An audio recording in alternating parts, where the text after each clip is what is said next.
And to thank you so much for all of you being here to open this headquarters and to kick off our volunteer effort. And to Michael, it's going to be great running alongside of you. It's going to be a great ticket. And Mariko and Noreen, you know, this is a Democratic stronghold. And so there's a tendency sometimes you think, you know, this is all going to be fine. But we have to overperform. Because Jerry Brown and Barbara Boxer are under incredible assault. I believe they're both going to win. I've always believed they're going to win. I don't think you can sell the two women who are running for the Senate and for the for governor, and given their background and how they've treated workers and how they've dealt with the public in the past, and that will all be dealt with in the campaign. But at the end of the day, strong Democratic areas have to overperform. It's just that simple. So when people say, oh, we don't need to go, Michael's going to be okay, George is going to be okay, that's not the issue. That is not the issue. It's about the future of this state.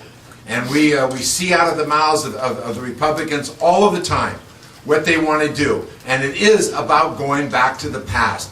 At the national level, they've said it on national shows, they've said it on Meet the Press, they've said it on This Week, they've said it on the national shows, not some small cable show. On the national shows, they want to go back to the agenda before. The agenda before got us financial ruin. It got us the oil spill because of the corruption in the governmental agencies and the decisions to turn it over to the oil companies. The oil companies were filling out their permits in pencil, and then the government would say, yeah, that's fine. And then they would write over it again in pen to go out and to drill. They said they want to repeal the Health Care Act. They want to privatize Social Security. They want to give you a voucher for Medicare. If you don't understand the ramifications of that, for you, your families, our communities, this will make everybody poor. Everybody will be poor in the community if they lose their health care, if they end up with a voucher, if they privatize Social Security. When the banks ran wild under George Bush and the financial scandals took place, understand this, Middle America lost $14 trillion. And most of Middle America cannot get it back. They're either too old, they're too underpaid, or they have obligations just to keep themselves afloat. And that's what happened. They lost it in the form of their pensions, their kids' education savings accounts, their home values, and their jobs, and maybe even their home. So that's what we've been through. And anybody in America that thinks they want to go back there has lost their mind. And this is critical. This is fundamental. When John Boehner talks about the choice, you know, he has a big economic speech, he's going to make tough choices. He couldn't name one he was going to make, but we know what he keeps saying he's going to do. And that's why this is critical. You know, go back 2 years and think of how you felt after all of that work to elect Barack Obama President of the United States, to change the course of this nation, to start to deal with the questions that are haunting middle-class Americans. Will I have health care? Will I have a job? Will my kids be able to afford to go to college? Will I be able to finance it? We took $82 billion from the banks and we gave it to families so their kids could afford to go to college. We gave it to the community colleges so that they could help train people and give them new skills for new jobs when they needed it. We provided lower interest rate loans. We told young people today, if you go to college, whatever you want to do, we've heard so often, one, I'm not going to college because I don't think I can afford it. I don't think that's true today for most young people in this country with the new regime that we have in helping to finance their educations. If they go into public service, if they become a public prosecutor or a public defender, a health professional, a school teacher, a policeman, a fireman, they work for a nonprofit. Social workers. Social workers, name it. If they're giving back to the community, in 10 years, their loans go away. They go away. So people can now think of the career that they want to do, not the career that they need to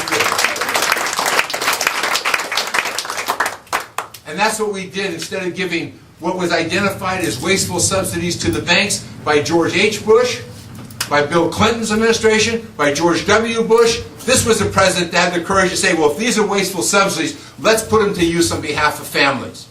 And that's what we've been doing in Washington, D.C. This is a tough environment.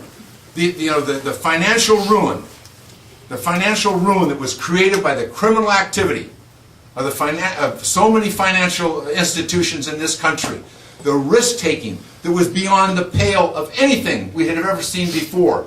And what was the SEC doing? Nothing.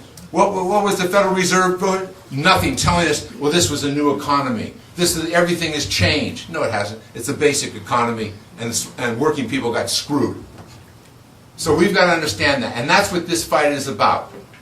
And there's no shortage of resources to try and take this government back. They are dedicated. Mitch McConnell has said it. Other senators have said it. They have one goal, and that's why it's been so tough to get through the Senate.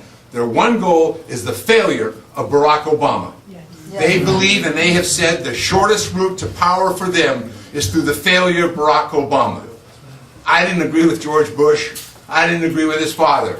I never rooted for the President of the United States to fail in my life. I worked against it, I tried hard, and all the rest of it. But I never said, I hope my president fails. But they don't think he's their president. Remember that too. He's your president when they speak about it. First time again in politics, I've listened to that kind of language about your president, not my president, in the United States of America. So these stakes are high. These stakes are very high. Whether we're going to have the ability to take this country where it needs to go in health care, in energy, and in education. In energy, we've created more photovoltaic capacity in 1 year, 10,000 renewable sources of energy, megawatts of renewable sources of energy. We're now building enough capacity in the country so that we can manufacture once again in America. The jobs can be in America. That when we come to build electric cars, we'll have the batteries made in America for the electric cars. The electric cars can be made in America. The wind generations can be made in America. That's the key, is to use this new iteration of energy policy to create new jobs for the future. In health care, I was just listening driving over here to how the demand that we're going to have for health professionals because of the changes in the healthcare system to take care of our population. And the health science classes in Solano County and Contra Costa County at the community colleges is a waiting list because those are the jobs going into the future. That's happening because of the health care bill. We made a massive investment in future health care personnel, just like we're making a massive investment in renewables and clean energy to drive this economy forward, and also in education, to drive forward the kinds of education that our children are going to need to compete in this economy. So don't get into your mind this is just a midterm election. And don't get in your mind that this isn't about the presidency. This is about the presidency. You know how much they think it's about the presidency? Today there's a story. The corporations, because of the Supreme Court decision that said corporations could give money for the first time, corporate money, to campaigns without disclosing it. There's to date, $400 million has been dedicated to right-wing groups by corporations for this election. But what we've always known is, as Michael said, we've never matched them on money, but we beat them on the ground. And that's what we have to do. It's old-fashioned. It sounds last century. Except when you go to the door and you identify a voter and you come back and you get them on voting day and you take them to the polls or you urge them out, that's not very old-fashioned. That's just smart. Speaker Pelosi understood this when she launched the campaign to take back the House. She told the caucus, we'll never have enough money. We'll never have the same amount as Republicans, but we will outwork them and we'll own the ground. And when we won in Pennsylvania, where everybody said we were going to lose, we owned the ground. When we won in New York a couple of months ago, where everybody said we were going to lose, we owned the ground. So that's how we're going to do it in California too. That's how Barbara Boxer got to the Senate.